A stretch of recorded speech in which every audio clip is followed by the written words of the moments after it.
My son asked me to borrow money for the 10th time. When I refused, he cursed at me.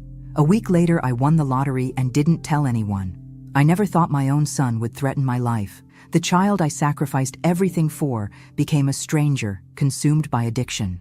Before we begin, subscribe and tell me where in the world you're watching from. The phone rang at 8:17 p.m. I knew it was Tyler before I even looked at the caller ID. My stomach tightened into that familiar knot, the one that appeared like clockwork every time my son called these days. "Mom, I need to see you. It's important." His voice had that rehearsed urgency I'd come to recognize over the past 6 months. I closed my eyes, my fingers tightening around the receiver. "Tyler, is everything okay? I just really need to talk to you in person," he said, avoiding my question. "Can I come over, please?" I glanced at the kitchen table where my bills were spread out, the electric notice with its bold red final warning, the property tax statement I'd been putting off. At 65, my teacher's pension barely covered the essentials. "Sure," I said, the word feeling heavy in my mouth. "I'll make some coffee." While waiting, I picked up the silver-framed photo on my mantle, Tyler at 16, grinning in his baseball uniform. His eyes still held that spark then, before college, before he dropped out, before whatever darkness consumed him that he refused to discuss. I traced the outline of his face with my fingertip. "Where did you go, sweetheart?" The doorbell rang 30 minutes later. When I opened the door, Tyler stood there with that disarming smile that reminded me so much of Richard, my ex-husband who'd left us for his secretary 27 years ago. "Hey, Mom." He hugged me briefly, his body tense. I caught the faint scent of cigarettes, though he'd sworn he'd quit. "Come in," I said, stepping aside. "Coffee's ready." He paced my small living room instead of sitting, glancing repeatedly at the family photos on the wall. "Place looks good. You changed something?" "Just rearranged the furniture." I lied. Nothing had changed in years. "So," he said, finally dropping onto the couch, "I've got some good news." My heart lifted momentarily. "Oh?"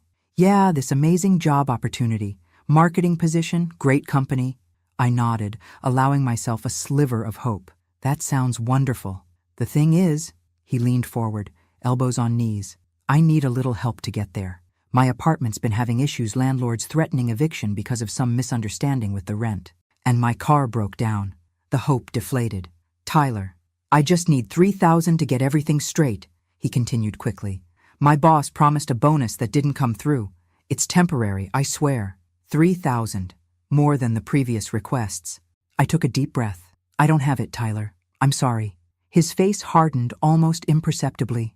"You've got savings." "I have $200 in savings," I said quietly, opening my purse and removing my bank statement. "Here, look. After the medical bills from my knee surgery, there's nothing left." He barely glanced at the paper. "What about a credit card?" "They're maxed out." "Jesus, Mom!" He stood abruptly. "How can you be so bad with money? Dad always said you couldn't manage finances worth a damn." The words stung. Richard had indeed said that, despite the fact that I'd worked 2 jobs after he left us with barely enough child support to cover groceries. "I can give you $200, I said, keeping my voice steady. "And I found information about a free counseling center. They can help with—" "Help?" His voice rose sharply. "You think I need help? Are you calling me crazy now?" "No, Tyler. I'm worried about you. Your mood swings, the constant money problems, these stories that don't quite add up." "There it is." He threw his hands up. "You were never there for me. Always at work, always tired, always too busy for your own son. And now you're worried?" I flinched as he knocked a photo off the side table me with my 5th grade class from 8 years ago. The frame cracked against the hardwood floor. "Tyler, please calm down." "You pathetic old woman," he snarled, his face twisted into something I didn't recognize. "You're going to die alone. You know that? And you deserve it." He stepped toward me, his fists clenched. For the first time in my life, I was afraid of my own child. "Get out," I whispered. Then louder, "Get out of my house." Tyler stared at me, breathing hard. Then he drove his fist into the wall beside my head, plaster crumbling onto the carpet. Without another word, he stormed out, slamming the door so hard the windows rattled. In the sudden silence, I slid down the wall to the floor, my whole body trembling. Something caught my eye. My purse on the counter was open, slightly askew from where I'd left it. I crawled over and checked inside. My emergency credit card was still there, but when I checked the kitchen drawer, the spare key I kept hidden was gone. As I sat amid the debris of my son's rage, a terrible clarity washed over me. The boy I raised was gone, and the man who replaced him might actually hurt me next time. For 3 days after Tyler stormed out, I jumped at every sound. Each car door slamming in the neighborhood sent my heart racing. I changed the locks, but sleep remained elusive. Every creak in my old house jolted me awake, convinced he'd returned with the stolen key before I could replace the deadbolt. When my phone rang on Friday morning, I stared at Tyler's name on the screen until it stopped. He called 5 more times that day. I didn't answer. What could I possibly say to the stranger who wore my son's face? Instead, I found myself driving past his apartment building, a shabby 2-story complex 6 blocks from my house. His car wasn't in the lot.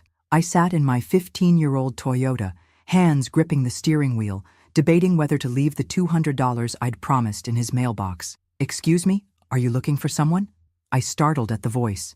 A woman in her 50s with concerned eyes stood beside my car. "I'm Tyler Wilson's mother," I said, rolling down my window.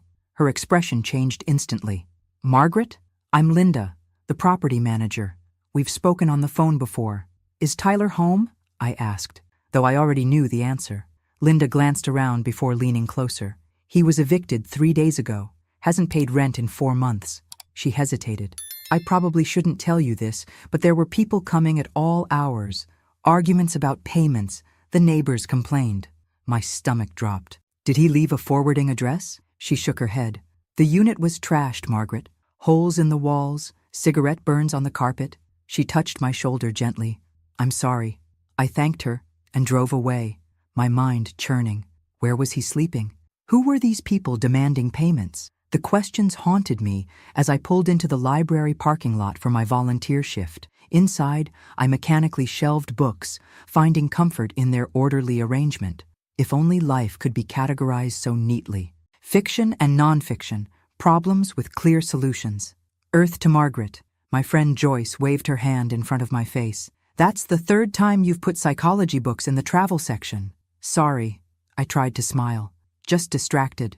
"Tyler again?" she asked softly.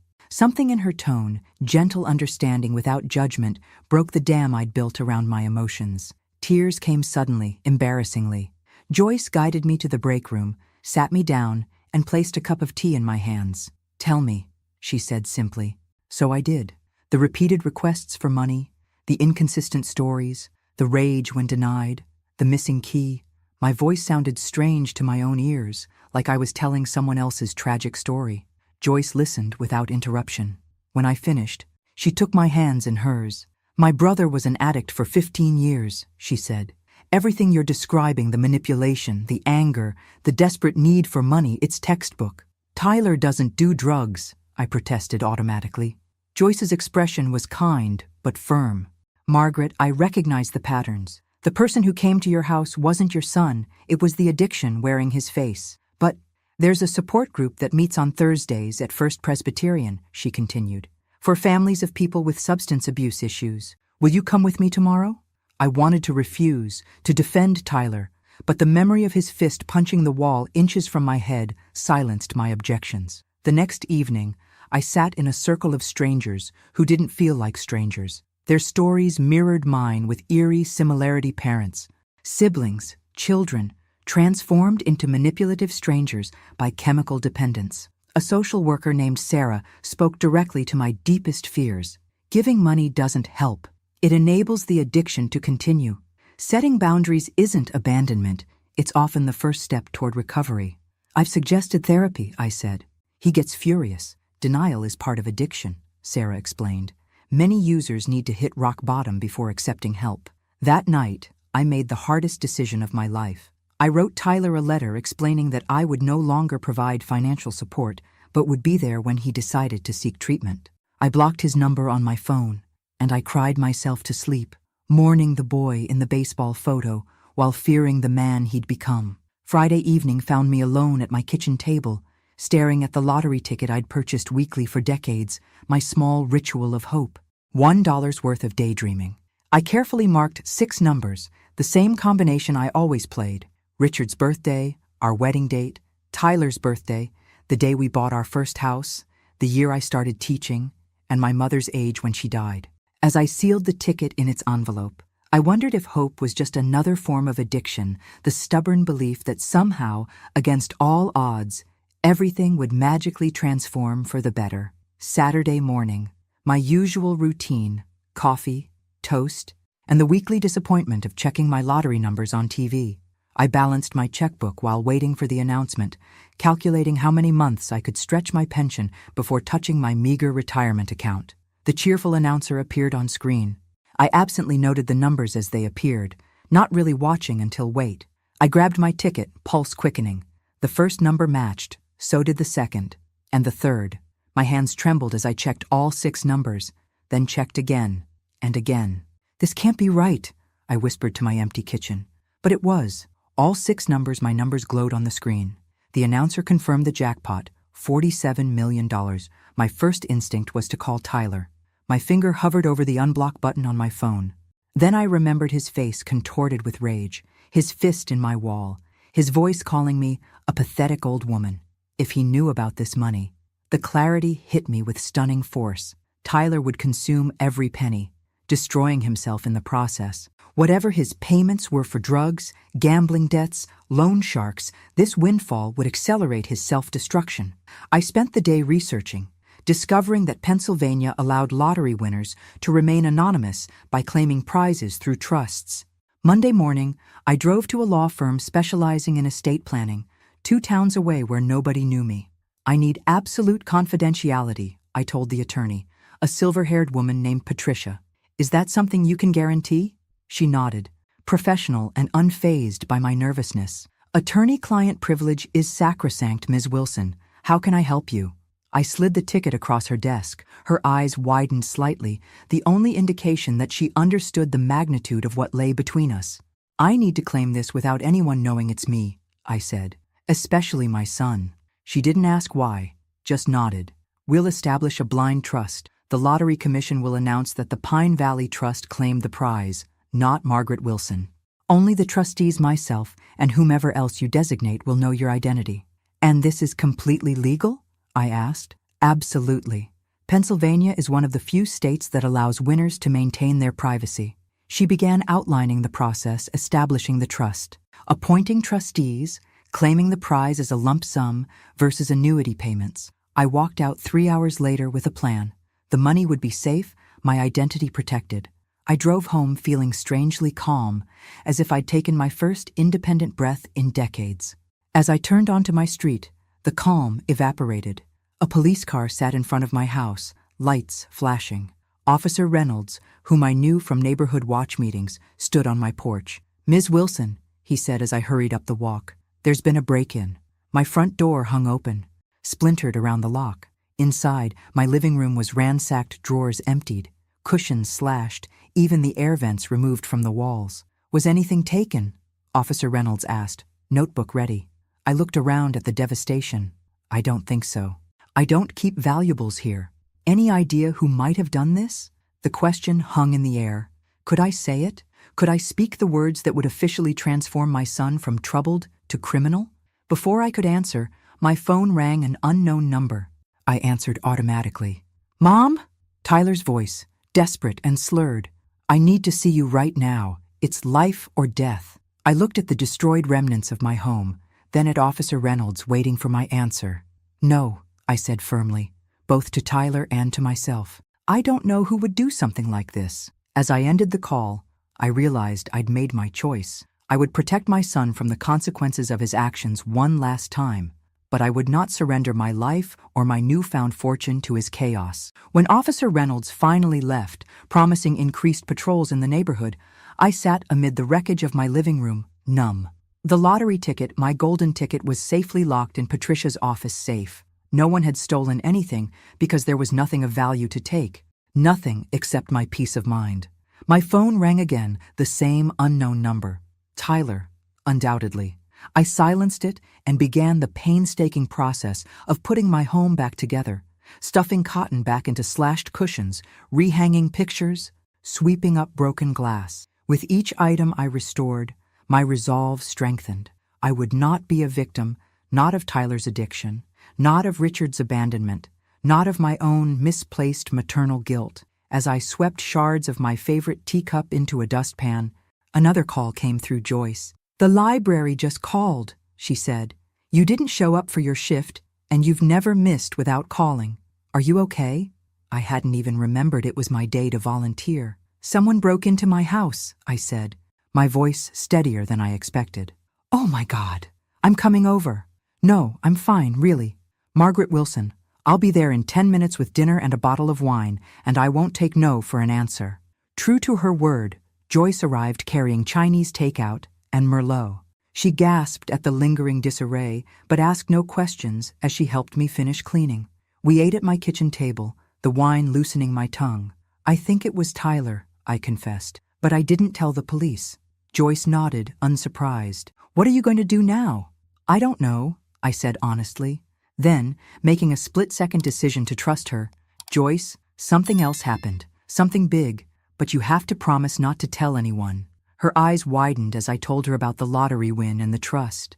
When I finished, she let out a low whistle. $47 million, she murmured. "And you're not telling Tyler." "I can't," I said simply. "It would kill him." The next morning, I met with Patricia again. We finalized the blind trust with her as primary trustee. The Pine Valley Trust officially claimed the lottery prize, opting for the lump sum payment of $29.3 million after taxes. Patricia helped me establish a new bank account under an LLC, separate from my personal finances. We created a conservative investment strategy to ensure the principal remained untouched while generating income. "What about your son?" she asked carefully. "Do you want to include any provisions for him?" I hesitated. "Not directly, not yet, but I'd like to set aside a portion that could potentially help him in the future for treatment or education if circumstances change." She nodded, making notes. "And for yourself? Any immediate plans?" For the first time, I considered what this windfall meant for me personally. All my adult life had been defined by sacrifice for Tyler, for my students, for everyone but myself. "I'd like to fix up my house," I said finally. "Nothing extravagant, just repairs I've been putting off. And maybe a trip somewhere." "Ms. Wilson," Patricia said gently, "you can afford to dream bigger." That afternoon, I drove home along a familiar route, but saw my neighborhood with new eyes. My little house with its peeling paint and sagging porch could be transformed. I could move anywhere, do anything. The possibilities were dizzying. As I turned onto my street, my newfound optimism evaporated. Tyler stood on my porch, pounding on the newly repaired door. I parked across the street, heart hammering. He hadn't seen me yet. I could drive away, check into a hotel, avoid this confrontation entirely. But running wouldn't solve anything. Sooner or later, I would have to face him. I approached slowly, car keys clutched between my fingers like a weapon. Tyler whirled at the sound of my footsteps. His eyes were bloodshot, his clothes rumpled. "Mom," he said, his voice breaking. "I've been trying to reach you for days." "My phone was having issues," I lied, maintaining distance between us. "Can we talk?" He gestured toward the door. "Inside? I'd prefer to talk here." I remained on the sidewalk, ready to flee if necessary. His expression darkened momentarily before he forced a smile. "I'm sorry about last time. I was stressed, not myself, but I'm getting help now, I promise." The words sounded rehearsed, hollow. "I'm glad to hear that," I said carefully. "I have this job interview," he continued eagerly. "Really promising position, but I need something decent to wear, you know? Just a small loan, $500 for a good suit." $500. Once, that would have seemed an impossible sum to spare. Now, it was nothing. But this wasn't about money. "Tyler," I said, my voice stronger than I felt, "I can't keep doing this." His face hardened. "Can't or won't?" "Both," I admitted. "I love you, but I can't keep enabling behaviors that hurt us both." For a moment, rage flashed in his eyes, the same rage I'd seen before he punched my wall. Then, unexpectedly, his shoulders slumped. "Please, Mom," he whispered. "I'm desperate. Despite everything." My heart ached for him. Was there any harm in one last chance? $500, I said finally. "But we meet at Starbucks tomorrow, and we talk about getting you real help." His relief was palpable. "Thank you. You won't regret it." As I watched him walk away, I wondered if I already did. Starbucks buzzed with morning commuters when Tyler arrived, clean-shaven and wearing his one decent button-down shirt. I almost didn't recognize him. This was the son I remembered, not the volatile stranger from my living room. "You look well," I said cautiously as he sat across from me. "Feeling better," he replied with a sheepish smile. "I've been going to some meetings, getting my head straight." "Meetings? What kind of meetings?" He stirred his coffee, eyes downcast. "NA, Narcotics Anonymous. I should have told you sooner, but I was ashamed." The confession stunned me. He'd never admitted to drug use before, always denied it vehemently when I suggested it. "How long?" I asked, my voice barely audible above the coffee shop chatter. "It started in college. Just pills for exam stress, you know? Then it escalated." He looked up, eyes glistening. "I'm 14 days clean now. It's not much, but it's a start." I wanted desperately to believe him. The vulnerability in his expression seemed genuine, his contrition authentic. "The job interview is real," he continued. "Entry-level position at an insurance agency. Nothing glamorous, but it's honest work with benefits." He pulled out a printed email confirming the interview. "It's tomorrow at 2 AM. I just need to look presentable." I slid an envelope across the table. $500, as promised. He took it, hands trembling slightly. "I'll pay you back, Mom. Every penny. I don't care about the money, Tyler. I care about you getting well." "I know." He reached across the table and squeezed my hand. "I'm trying, really trying this time." Over the next 3 weeks, Tyler became the son I'd longed for all these years. He called regularly just to check in, never asking for money. He got the insurance job and proudly showed me his first paycheck. He brought dinner on Sundays, helped fix my leaky faucet, and spoke openly about his recovery struggles. "One day at a time," he'd say, echoing the NA mantra he claimed to have embraced. I began to relax, to hope. Maybe the break-in had been someone else. Maybe hitting rock bottom had finally shocked him into change. Maybe I could eventually tell him about the lottery winnings and even set up a trust for him. We settled into a comfortable routine. I carefully maintained my modest lifestyle, making only necessary repairs to my house, a new roof, updated plumbing, nothing that would raise eyebrows. One Sunday evening, as Tyler was helping me wash dishes after dinner, he casually mentioned, "I noticed Mr. Abernathy got a new Lexus. Pretty fancy for a retired principal." "His daughter's a surgeon in Boston," I replied. "I think it was a birthday gift." "Speaking of cars," Tyler continued, "yours is what, 15 years old? Ever think about upgrading?" I changed the subject, but the question lingered uneasily. Had he noticed something? Was he fishing for information? The following Wednesday, I returned early from grocery shopping, having forgotten my list. As I quietly entered through the back door, I heard movement in my bedroom. Tyler stood at my dresser, rifling through my jewelry box. He hadn't heard me come in. "What are you doing?" I asked. He jumped, nearly dropping the small pearl earrings Richard had given me on our 5th anniversary. "Jesus, Mom, you scared me." "Why are you in my bedroom?" My voice was surprisingly steady. "I was looking for aspirin," he said quickly. "Migraine." "In my jewelry box?" His expression shifted, the mask of the devoted son slipping for just an instant. "I thought maybe you had one of those pill cases, you know, the decorative kind." It was a flimsy lie, but I pretended to accept it. "Aspirin's in the bathroom cabinet, always has been." That night, after Tyler left, I sat at my kitchen table staring at my phone. Joyce answered on the second ring.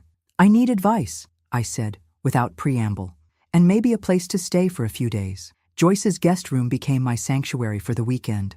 I told Tyler I was visiting a former teaching colleague in Philadelphia, buying time to think and plan. "Something's not right," I confided to Joyce over Saturday morning coffee. "He's playing a role the perfect son." But I caught him searching my bedroom. Joyce's husband, retired Detective Frank Williams, joined us at the table. "Margaret, I don't want to overstep, but have you considered putting up cameras?" The suggestion horrified me. Initially, spying on my own son felt wrong. But then I remembered the ransacked living room, the fist through my wall, the missing key. "I know a guy who installs security systems," Frank continued. "Discreet ones. I could give him a call." Monday morning, while Tyler was at his job, 2 tiny cameras were installed in my living room and hallway, accessible through a secure app on my phone. The installer also updated my home security system and added new deadbolts. "Mom, you're being paranoid," Tyler said, when he noticed the security company sign in my yard that evening. This neighborhood is perfectly safe. Tell that to whoever broke in last month, I replied evenly. He flinched almost imperceptibly.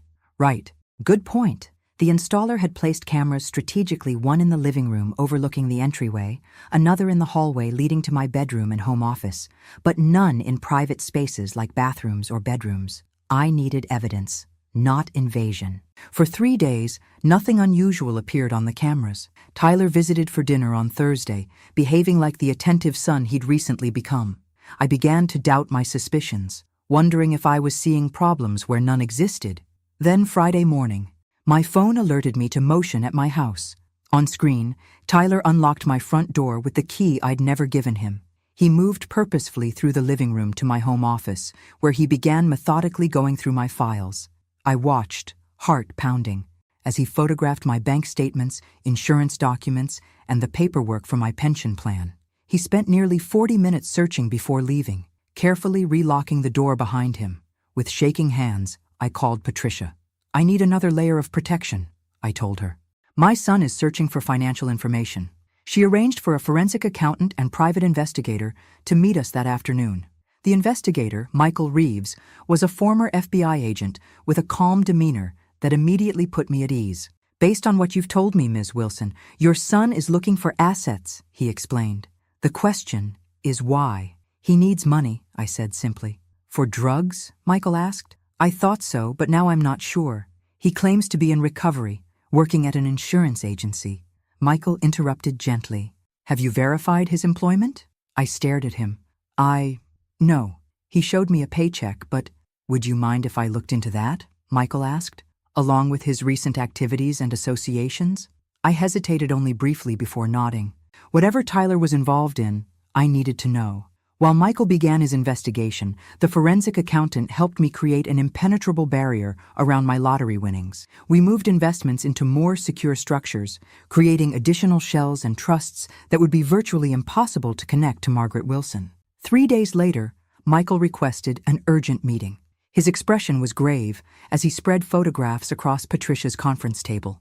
Ms. Wilson, I'm afraid your son is not employed at any insurance agency, he began.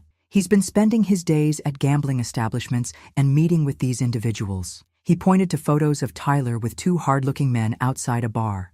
These men are known associates of Anthony Castellano, a loan shark operating in Pittsburgh's South Side. My stomach clenched. A loan shark? Based on our surveillance and audio captured during these meetings, Tyler is deeply in debt, upwards of $50,000. He's been promising his creditors that he can get the money from you. But I don't have that kind of money, I protested. At least they don't know that I do. Michael slid another photo across the table. Tyler sitting in his car, on his phone. This was taken yesterday. We were able to capture the audio. He pressed play on a recording device. Tyler's voice filled the room. The old lady must have money hidden somewhere. She's different lately, new roof on the house, better clothes. If I can't find where she's hiding it, a pause. Maybe an accident would be simpler. Her life insurance should cover what I owe you. The words hit me like physical blows. My son was contemplating what? Frightening me into giving him money? Or something worse? Ms. Wilson, Michael said gently. Based on this evidence, I strongly recommend filing for a restraining order. I shook my head, still processing the revelation. Is this enough for the police to act? Unfortunately, no. It's concerning, but it's not an explicit threat or conspiracy that would stand up in court. Michael leaned forward. But we can build a stronger case while ensuring your safety. I drove home in a daze, the recording playing on loop in my mind. The son I'd raised, the child I'd sacrificed everything for, was considering harming me for money. That night, alone in my house with new locks and cameras, I made a decision. I would no longer be passive, waiting for Tyler's next move. Whatever demons drove him, addiction, gambling, desperation, I needed to protect both of us from their destruction. Tomorrow, I would begin fighting back. Dr. Elena Martinez leaned forward in her chair, her eyes gentle but probing. Tell me again what Tyler said on the recording. I repeated the words that had haunted me for days, my voice barely above a whisper. The support group had emptied out 20 minutes ago, leaving just Dr. Martinez and me in the church basement.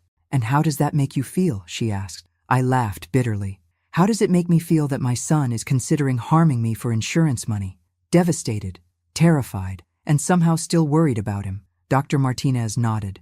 That's the contradiction every parent in your situation faces. You simultaneously fear your child and fear for them. I don't know what to do, I admitted. Part of me wants to confront him, but another part is afraid of what might happen if I do. Your fear is justified, she said. With addiction this severe, especially complicated by gambling debts, unpredictability is the only predictable element. She paused, considering. What resources do you have right now? I thought about the millions sitting in accounts under the Pine Valley Trust. Resources that could solve Tyler's immediate financial problems, but would likely accelerate his self-destruction. I have some savings, I said cautiously, and good friends, a lawyer. You need a strategic approach, Dr. Martinez said. From what you've described, Tyler has shown escalating patterns of manipulation, invasion of privacy, and now potential threats. This isn't just addiction, it's something more complex. What do you mean? Addiction is certainly a primary factor, but the calculated nature of his actions suggests possible co-occurring issues. The Tyler who searches your files and discusses accidents with loan sharks isn't the same as the Tyler who shows up with dinner and fixes your faucet. Both are masks he wears to get what he needs. Her words hit me with terrible clarity. The son I've been seeing these past weeks isn't real, is he? The addiction has become his primary relationship, she explained gently. Everything else, including his relationship with you, is secondary to feeding it. I sat in silence, absorbing this brutal truth. Finally, I asked, so what do I do now? First, secure yourself physically, emotionally, financially. Then consider a structured intervention with professional help. She handed me a card. This organization specializes in crisis interventions for situations like yours. They work with law enforcement when necessary. That evening, I called the number. The intervention specialist, David Keller, listened carefully to my story, asking pointed questions about Tyler's behavior patterns, his debts, and the potential threats. Mrs. Wilson, what you're describing isn't just a son who needs help, he said bluntly. This is someone deeply entangled in potentially dangerous situations. We need to approach this as both an addiction intervention and a security issue. Over the next 2 days, a plan took shape. David assembled a team including an addiction counselor, a security specialist, and a legal advocate. Using some of my lottery winnings discreetly channeled through the trust, I secured a place for Tyler at an inpatient treatment facility that specialized in dual diagnosis cases. Meanwhile, Michael Reeves continued his surveillance, documenting Tyler's increasingly desperate meetings with his creditors. The security team installed additional cameras around my property and provided me with a panic button connected directly to police dispatch. We're gathering evidence, Michael explained during our daily briefing, but we're also preparing for direct intervention if necessary. The night before the planned intervention, I sat in my kitchen unable to sleep, staring at old photos of Tyler, his first baseball game, high school graduation, the early college years before everything went wrong. When had I lost him? Could I get him back? My phone buzzed with a text from Joyce. You're doing the right thing. Stay strong. I'm here, whatever happens. As dawn broke, I made a final call to the intervention team. I'm ready, I told David. Let's bring my son home. The carefully orchestrated plan began at 10 a.m. I waited at a secure location while the intervention team approached Tyler at his current residence, a motel on the outskirts of Pittsburgh. They would present him with 2 options: enter treatment immediately or face the legal consequences of his actions, including the evidence we'd gathered about his threats. At 10:43, my phone rang David's number. Mrs. Wilson, he said, his voice tight. There's been a complication. Tyler wasn't at the motel. According to his roommate, he left last night saying he needed to settle things with his mother once and for all. My blood ran cold. What does that mean? We don't know. But given the circumstances, we've notified the police. They're sending a patrol car to your house now to check.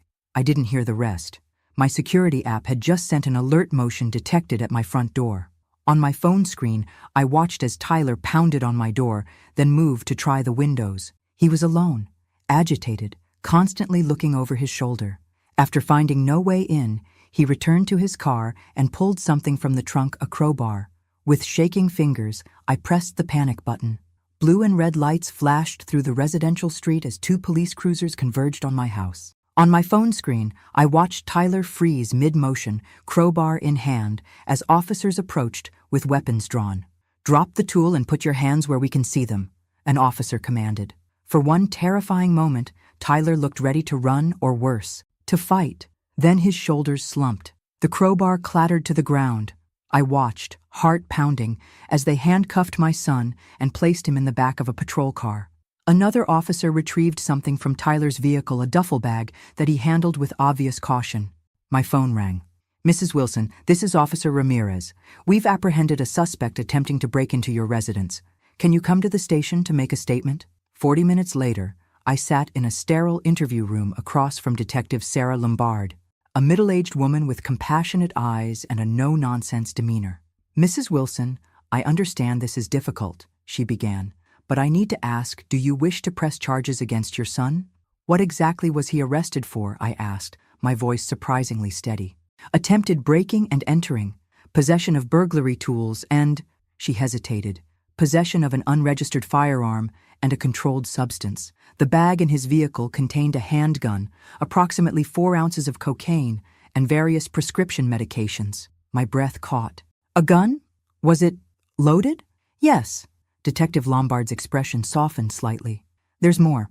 We found duct tape, zip ties, and latex gloves. Given these items, combined with previous threats documented by your private investigator, we're also considering charging him with attempted kidnapping or worse." She slid a document across the table.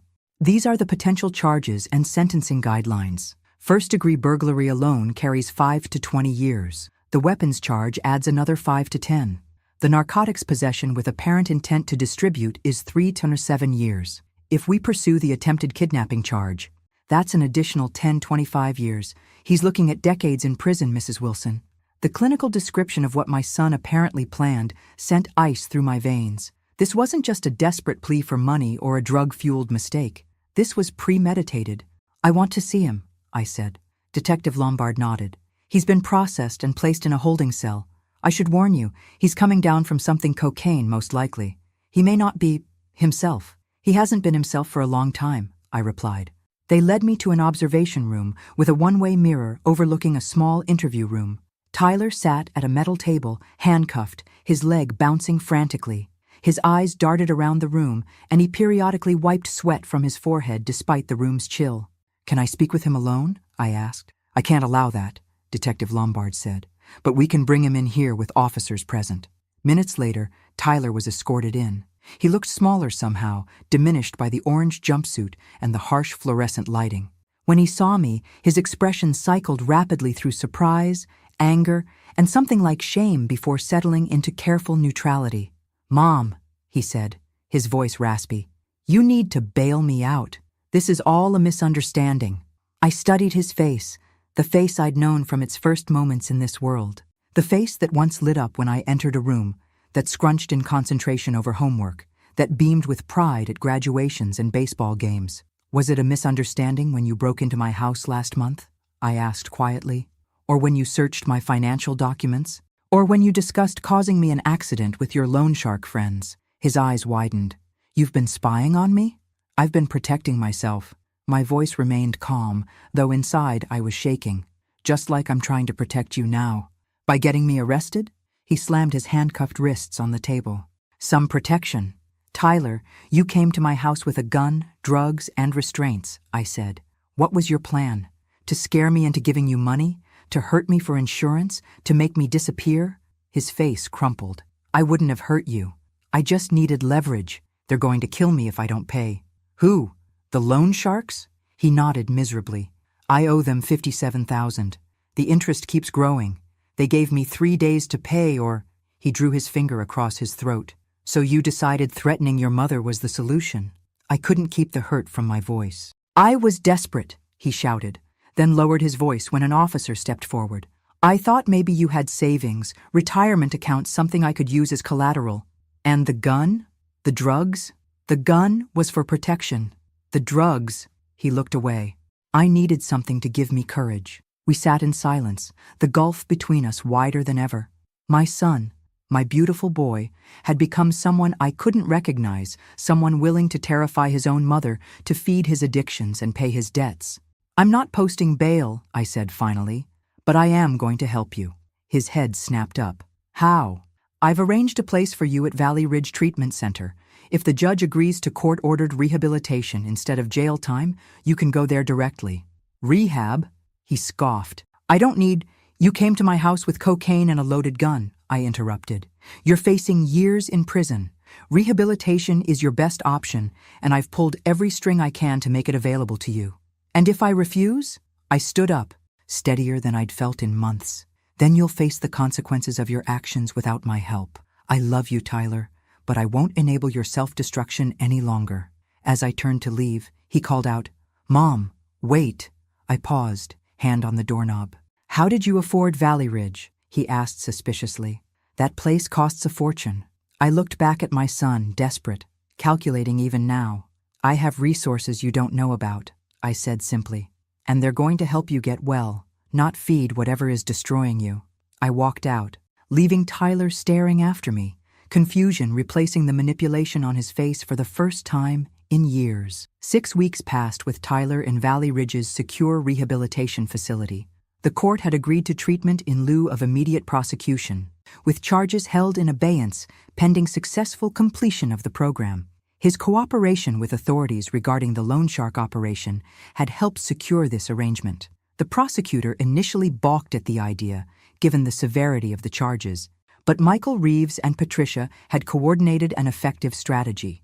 Tyler provided critical information about Castellanos' illegal loan operation, which law enforcement had been trying to crack for years. The district attorney agreed to the diversion program after Tyler's cooperation led to 3 high-profile arrests. The deal wasn't lenient.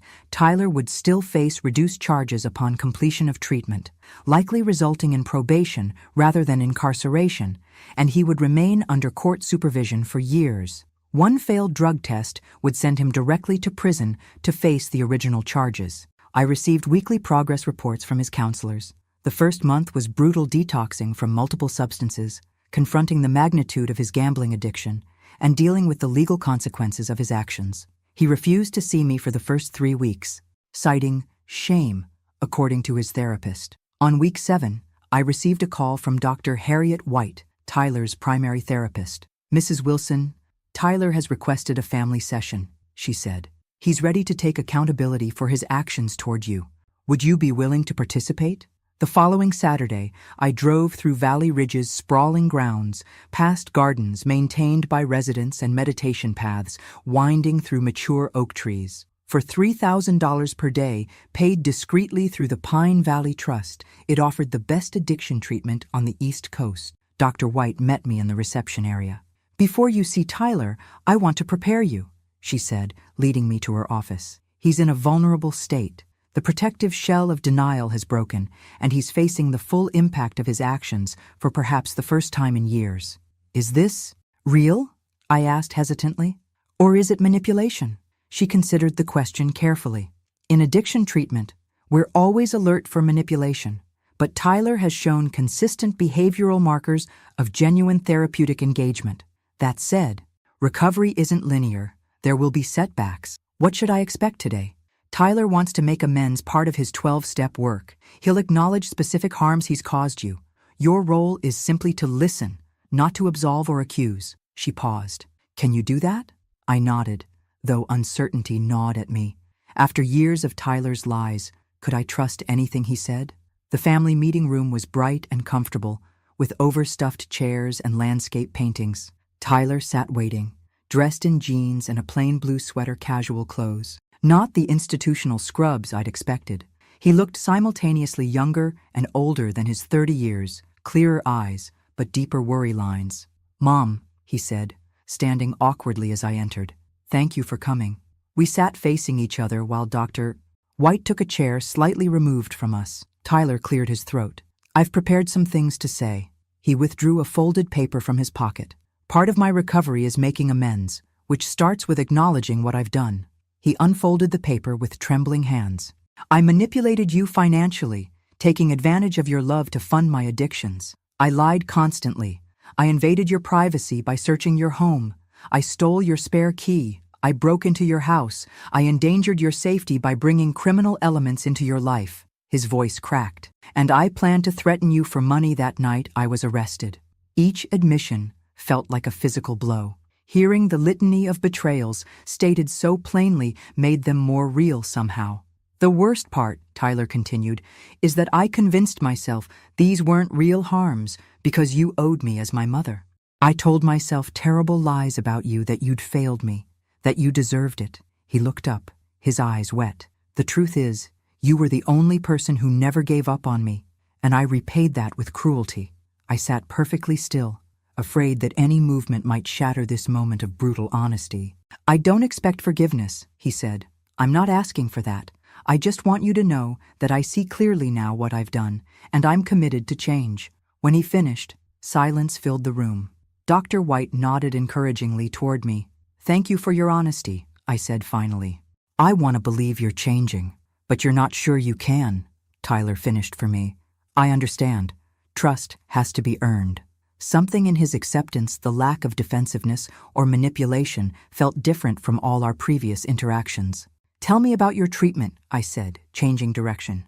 "What are you learning?" For the next hour, Tyler spoke with surprising insight about his dual diagnoses, substance use disorder and gambling addiction, complicated by depression and possible bipolar tendencies. He described his daily routine of therapy, group sessions, and mindfulness practices. He spoke about facing the wreckage of his choices without making excuses. As our session concluded, Dr. White asked, "Is there anything else either of you would like to address today?"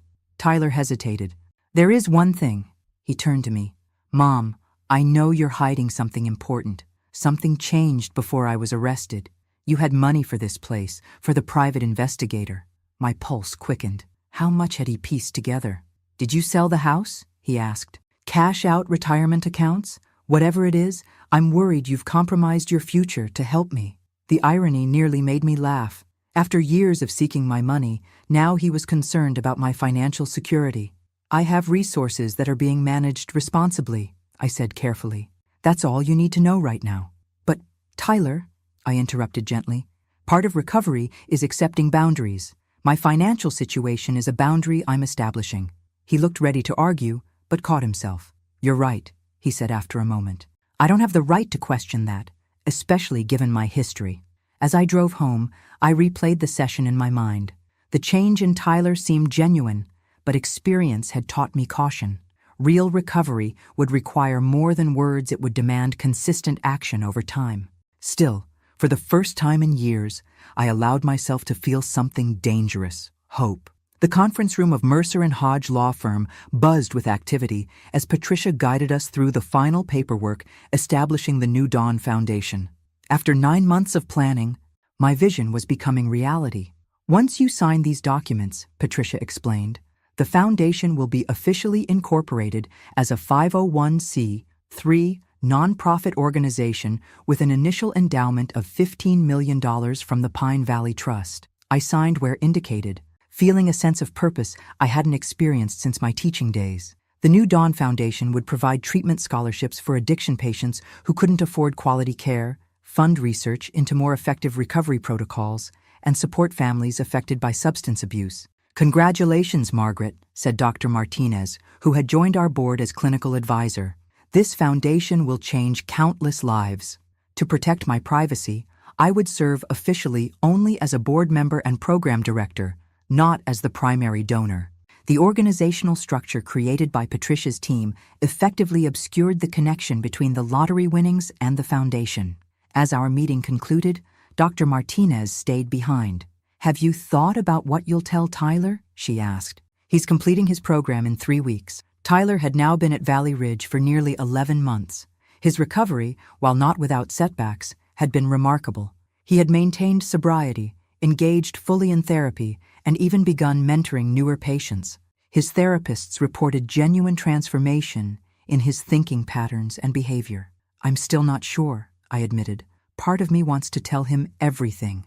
Another part remains cautious." "Trust is rebuilt gradually," she reminded me. "You're right to proceed carefully." The following Sunday, I visited Tyler at Valley Ridge. These visits had become bi-weekly rituals, no longer supervised therapy sessions, but increasingly normal conversations between mother and son. We walked the facility's garden paths, autumn leaves crunching beneath our feet. Tyler looked healthy, clear-eyed, steady, present in a way he hadn't been for years. "I've been accepted to the halfway house program," he said. "3 more weeks here, then I'll transition to Oakwood House. It's structured living with continued therapy. But I'll be able to work part-time." "That's wonderful," I said sincerely. "Have you thought about what kind of work you'd like to do?" He nodded. "The vocational counselor helped me find a position at a printing company. Entry-level, of course, but they work with people in recovery." He hesitated. "It's not glamorous, but it's honest work." "I'm proud of you," I said, surprised by the tears that suddenly threatened. Truly proud. We sat on a stone bench overlooking a small pond. A comfortable silence stretched between us, so different from the tense, manipulative interactions of the past. "There's something I need to tell you," Tyler said finally. "I've been accepted to community college. Just 1 class to start Introduction to Addiction Counseling. My therapist thinks I might have aptitude for it once I'm further along in my own recovery." "That's a big step," I said carefully. "What about the printing job?"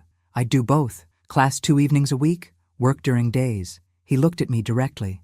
"I'm not asking you for money, Mom. I've applied for financial aid, and I've been saving from my work program here." His declaration, so different from our interactions over the last decade, caught me off guard. "I never thought I'd say this," Tyler continued, "but getting arrested was the best thing that ever happened to me. It forced me to stop running from myself." He turned the AA medallion he carried now, marking 10 months of sobriety. "I have a long way to go, but for the first time, I actually believe I can make it." I reached for his hand, and he squeezed mine gently. "There's something else," he said hesitantly. "I heard about a new foundation that opened in Pittsburgh, New Dawn Foundation. They're looking for peer support specialists, people in recovery who can work with new patients." His eyes lit up with purpose. "I won't be qualified for at least a year, but eventually, maybe." My heart pounded. "You're interested in working there?" "Not just working. It's the kind of place where I could really make a difference. Use my experience to help others." He shrugged self-consciously. "Probably a pipe dream, but it gives me something to work toward." The irony was almost overwhelming. My son wanted to work for the foundation I had created, the foundation funded by money I still hadn't told him about. As we walked back toward the facility, Tyler stopped suddenly. "Mom, can I ask you something? It's been bothering me." I tensed, bracing for questions about my finances. "Have you been taking care of yourself?" he asked instead. "All this time, your focus has been on me and my problems. But what about you? What do you want for your life?" The question startled me. In all our years together, Tyler had never asked about my desires, my dreams. "I'm working on that," I said truthfully. "For so long, I defined myself by my roles: teacher, mother, caretaker. Now I'm discovering who Margaret Wilson is beyond those roles." Tyler nodded thoughtfully. "I'd like to get to know that Margaret." 2 days later, I sat in Patricia's office, having made my decision. "I want to create a separate trust for Tyler," I told her, "but with conditions." Together, we designed a structured trust that would activate only after Tyler maintained 5 years of verified sobriety. Even then, distributions would be limited to education, healthcare, or legitimate business investment, never cash that could enable relapse. "This balances protection with opportunity," Patricia observed. "But when will you tell him about the lottery?" "Not yet," I said firmly. "Recovery is still too fragile. For now, let him focus on building his life from the ground up. The foundation is giving him purpose, a goal to work toward. That's worth more than money." As I left Patricia's office, my phone chimed with a text from Joyce. "Dinner tonight? Frank and I have a proposal for that European trip we've been discussing." I smiled, typing back, "I'll bring the wine." For the first time in decades, I was building a life centered around my own joy rather than someone else's needs. The lottery had given me financial freedom, but the real wealth was in reclaiming myself. 18 months after his release from Valley Ridge, Tyler stood before the audience at New Dawn Foundation's first community recognition event. As a peer support intern, a position he'd earned after a year at the halfway house, followed by 6 months of additional training, he was sharing his story with donors, treatment professionals, and family members affected by addiction. "My rock bottom wasn't losing my home or my job," he said, his voice steady. "It was the moment I realized I'd become the kind of person who would threaten his own mother, the one person who never stopped believing in me. I watched from the back of the room, my chest tight with complicated emotions. Tyler had no idea I was there as the Foundation's program director who worked primarily behind the scenes. My attendance wasn't expected at this smaller event. Recovery isn't just about staying sober, Tyler continued. It's about becoming someone you can respect when you look in the mirror. I'm still working on that every day. After the presentations, I slipped out before Tyler could see me. My taxi driver recognized me as I gave him my address. "Hey, aren't you Tyler Wilson's mom?" he asked, glancing at me in the rearview mirror. "My brother's in the new Dawn program. Says your son is one of the best peer counselors they've got." "Yes, that's my son," I said, a strange pride filling me. Must be nice seeing him doing so well after everything. I nodded, wondering exactly how much everything this stranger knew. At home, I poured a glass of wine and called Joyce. "He was amazing," I told her. "Confident, articulate, genuinely passionate about helping others." "So when are you going to tell him?" Joyce asked. "About the foundation? About the lottery?" "I don't know," I admitted. "The longer I wait, the harder it gets." The opportunity presented itself sooner than expected. 3 days later, Tyler called, sounding agitated. "Mom, can I come over tonight? There's something I need to talk to you about." My stomach tightened with instinctive worry. "Is everything okay?" "Yes, no, I don't know. I just need to talk to you in person." He arrived at 7, pacing my living room just as he had years ago when asking for money. But this time, his agitation seemed different, confused rather than manipulative. "Mom, something weird is happening at the foundation," he began. "I overheard the executive director talking about Margaret's vision and checking with Margaret about program decisions. They mentioned you by name, but when I asked about it, everyone got weirdly evasive." I sat very still, heart pounding. This moment had always been inevitable. "Then yesterday," Tyler continued, "I was filing donor acknowledgments and I saw the Pine Valley Trust listed as the primary donor, $15 million. The same trust that paid for my treatment." He stopped pacing and looked directly at me. "What's going on, Mom? How are you connected to all this?" The moment stretched between us, fraught with potential consequences. I could manufacture an explanation, maintain the separation between my lottery winnings and my public life, or I could finally tell the truth. "Sit down, Tyler," I said quietly. "There's something I need to tell you." For the next hour, I explained everything the lottery win 2 years ago. My decision to keep it secret, the blind trust, and the creation of the foundation. I showed him documentation Patricia had prepared for this eventual revelation. $47 million, he whispered, stunned. "All this time?" "Yes. And you didn't tell me because when I won, you were still in active addiction," I said gently. "You had just broken into my house looking for money. You were involved with loan sharks. You had discussed causing me harm for insurance money." He flinched at each reminder, but didn't deny anything. "And after I got clean? During this last year and a half? I wanted to be sure the changes were real, not motivated by money." I met his gaze steadily. "And I wanted you to build a life based on your own efforts, not an inheritance." Tyler stood and walked to the window, his back to me. For a long moment he said nothing, shoulders rigid with tension. I braced myself for anger, for accusations, for demands, the old Tyler resurging. When he turned, his face was a storm of conflicting emotions. "How could you keep this from me?" he demanded, voice rising. "After everything we've been through, the therapy, the honesty work you've been lying this whole time?" I remained calm. "I wasn't ready to tell you yet. There's a difference between lying and maintaining privacy while you focused on recovery." "Privacy?" He laughed bitterly. "You founded an entire organization I've been working for, and you didn't think that was relevant to tell me?" "Tyler," he paced the room, running hands through his hair. "Do you have any idea what this feels like? To learn your whole life has been manipulated?" I let him process, watching as he moved from anger to hurt to confusion. Finally, he stopped pacing. "You know what?" he said quietly. "You were right. Of all possible responses, this was the last I expected." "What?" "If I'd known about that money back then, it would have killed me," he said simply. "I would have found a way to get it, used it to destroy myself." He shook his head. "Even 6 months ago, I'm not sure I could have handled knowing." Relief washed through me. "And now?" "Now," he paused, considering. "Now I just want to say thank you. Not for the money. I understand there are conditions on that, and there should be. He took a deep breath. Thank you for having the courage to let me hit bottom instead of rescuing me. Thank you for creating something meaningful out of a terrible situation. He returned to the couch, sitting closer this time. So what happens now? Are you going to announce that you're the founder of New Dawn? No, I said. I prefer working behind the scenes.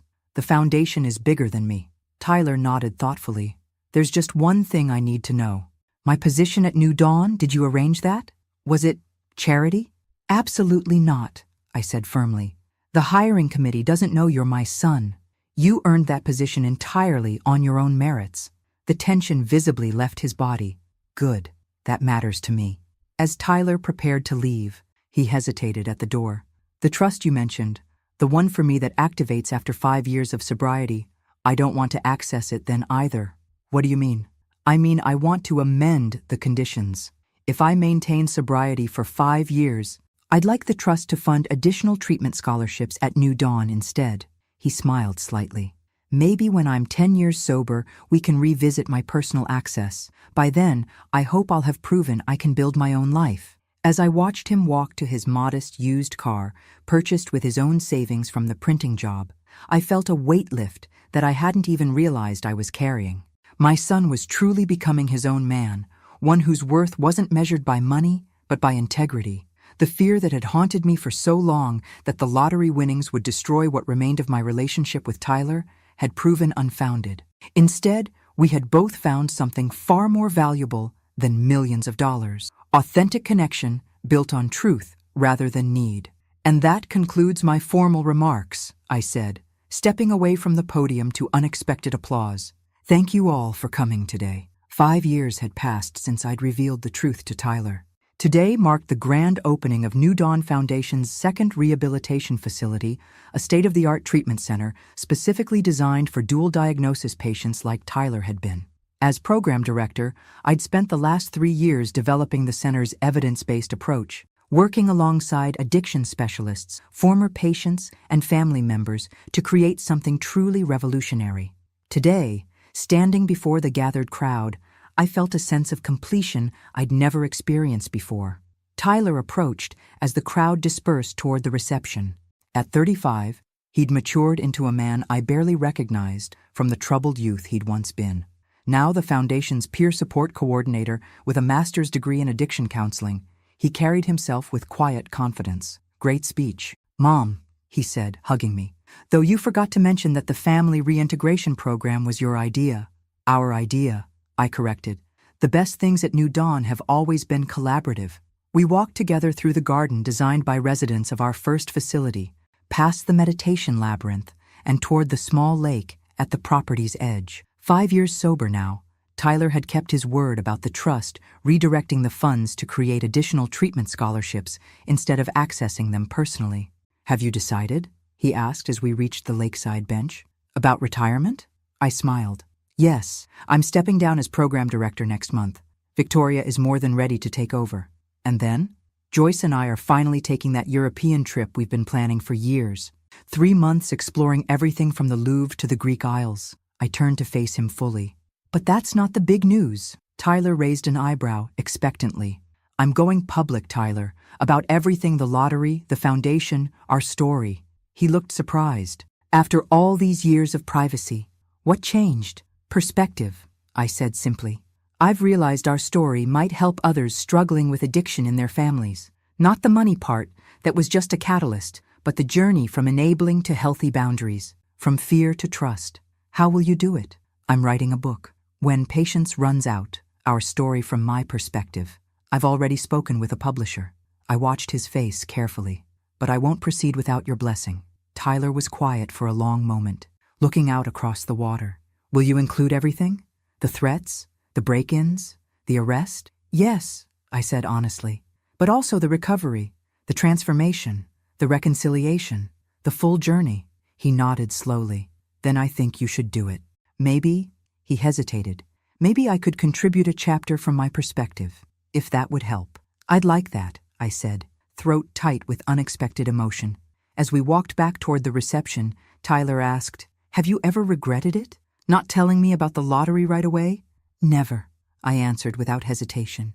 Money would have been a poor substitute for what we've built instead: trust, respect, genuine connection. And what about forgiveness? He asked quietly. Have you really forgiven me for everything I put you through? I considered the question seriously. Forgiveness isn't a single moment, Tyler. It's been a process for both of us. I needed to forgive you for the manipulation and threats. You needed to forgive me for the tough love that felt like abandonment at the time. And yourself? Have you forgiven yourself for the enabling? His perception startled me. I'm still working on that one, I admitted. At the reception, I watched Tyler move confidently among donors and treatment professionals, sharing his expertise and passion for recovery work. My son, once lost to addiction and criminality, now helped others find their way back from similar darkness. Later that evening, as I prepared to leave, Dr. Martinez, now the Foundation's clinical director, joined me on the veranda. I remember when you first came to the support group, she said. Terrified, heartbroken, convinced you'd lost your son forever. I was certain I'd failed him, I agreed. That all my sacrifices had somehow created his problems. And now? I gazed across the grounds where residents were gathering for an evening community meeting. Now I understand that we save ourselves. I couldn't save Tyler, he had to do that himself. Just as I had to save myself from the pattern of enabling that was destroying us both. The money changed everything, didn't it? She asked. No, I said thoughtfully. The money just accelerated the inevitable confrontation. The real change came from finding my voice, setting boundaries, demanding truth. I smiled. Things I could have done without a penny to my name. As if summoned by our conversation, Tyler approached with a young woman I recognized as a new counselor. Mom, this is Emma. She's implementing that family communication protocol we developed last year. His voice held unmistakable pride. Emma, this is my mother, Margaret Wilson, the heart and soul of New Dawn Foundation. I extended my hand, but Emma surprised me with a hug instead. Thank you, she whispered. My brother completed your program last year. You saved his life and our family. As she moved away to greet other guests, Tyler grinned at my expression. That happens a lot, you know. People whose lives you've touched without even realizing it. I corrected gently. People whose lives we've touched. That night, driving home to the modest house I'd kept all these years, despite having the means to live anywhere, I reflected on the journey that had brought us here. From desperate single mother to terrified victim to empowered advocate. From lottery winner to philanthropist to author. The road had been neither straight nor easy. There had been setbacks, moments when Tyler struggled, when old patterns threatened to resurface, when trust remained fragile. But we had persevered, one day at a time, building something neither of us could have imagined during those darkest days. As I pulled into my driveway, my phone chimed with a text from Tyler. Thank you for never giving up on me, even when it meant letting go. Love you, Mom. Some fortunes, I realized, couldn't be measured in millions. Some jackpots were paid in moments like these, in reconciliation, purpose, and the quiet joy of reclaimed connection. When patience runs out, sometimes that's when true change begins. Thanks for listening. Don't forget to subscribe and feel free to share your story in the comments. Your voice matters.